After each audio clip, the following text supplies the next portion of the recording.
Chicago Bears. As you guys know, the Chicago Bears lost yesterday on a game-winning blocked field goal. Since the Hail Mary, that was 3 weeks ago, they have now lost 3 games in a row and a continued 4-game losing streak. So, guys, is it fact or is it crap? Do the Bears have the worst luck in the NFL? Not only this season, but in NFL in general. How bad of the luck are the Chicago Bears?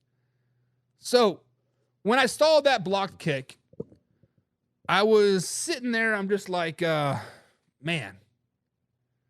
Caleb Williams is him, right? He's driving down the field, looking great. The clock is ticking down, tick, tick, tick, tick, tick. Santos jogs in for a 45-yard field goal. Bada bing, bada boom, block kick. I'm like, oh man, this is terrible. And then first of all, I called Combs, like, hey Combs, are you okay? And he hung up on me. And I was like, man, do the Bears have the worst luck in history? So I started Googling worst Bears losses ever, right?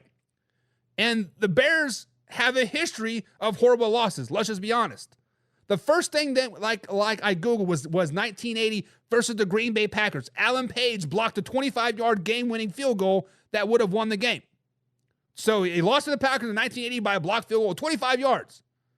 Of course, that was 1980. That was well before I was born. That was before a lot of people were born here besides John, right? So let's just look in the last 10 years, right? 2015, Robbie Gould.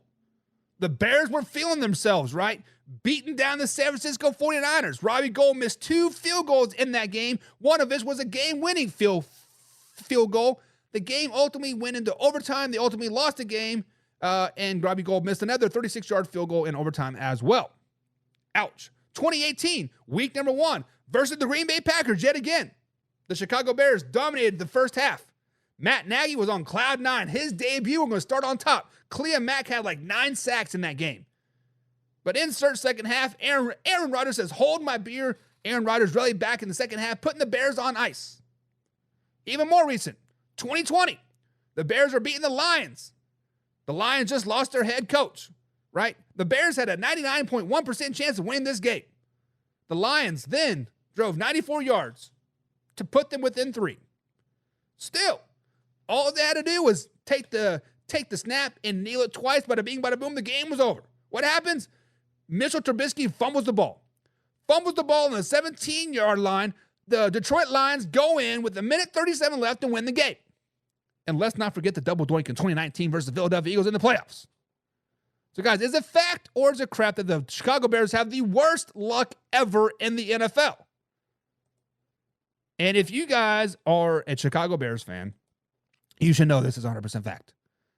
You should know that this is 100% back. The Bears invent new ways to lose football games. You fumbled a kneel down to lose the game. Now, the Jets may have created the butt fumble, but I guarantee you that the Chicago Bears will perfect it at some point this season. When you lose to a Hail Mary and a blocked field goal in 4 weeks in the NFL, I guarantee you a butt fumble's coming at some point in the season. Probably going to be versus the Detroit Lions when they have them on the ropes. Let's just be honest. Guys, the Chicago Bears have the worst luck in the NFL. Simple cut, better than that. Lord says facts.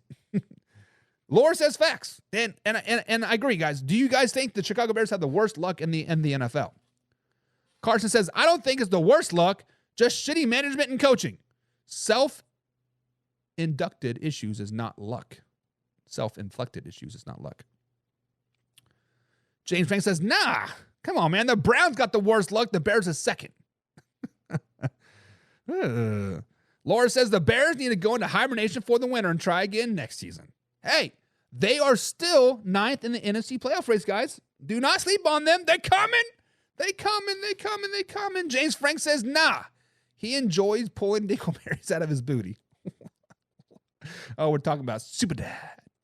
Chris Foster got the Chicago Bears C there. He says he is who he thought he was. Mahomes, they said. NFL ready, they said. Generational, they said. We were right about Caleb Cutt and was wrong about Caleb Kalala Williams. He has 9 touchdowns in 10 games. Chris, I understand your frustration. I understand that you are in a influx right now. What, you guys went on a 3-game winning streak on cloud 9 since the Hail Mary lost 4 games in a row. But give Caleb Williams some time. Give Caleb Williams some time. He'll be out in 3 years when they bring in the new head coach and the new general manager and the new offensive coordinator, and they realize, hey, Caleb Williams isn't our guy. Let's get him out so we can keep our jobs. It's just a vicious cycle. So give him some time. Give him some time. Because I think it is facts. I think it is facts that the Bears do have the worst luck in the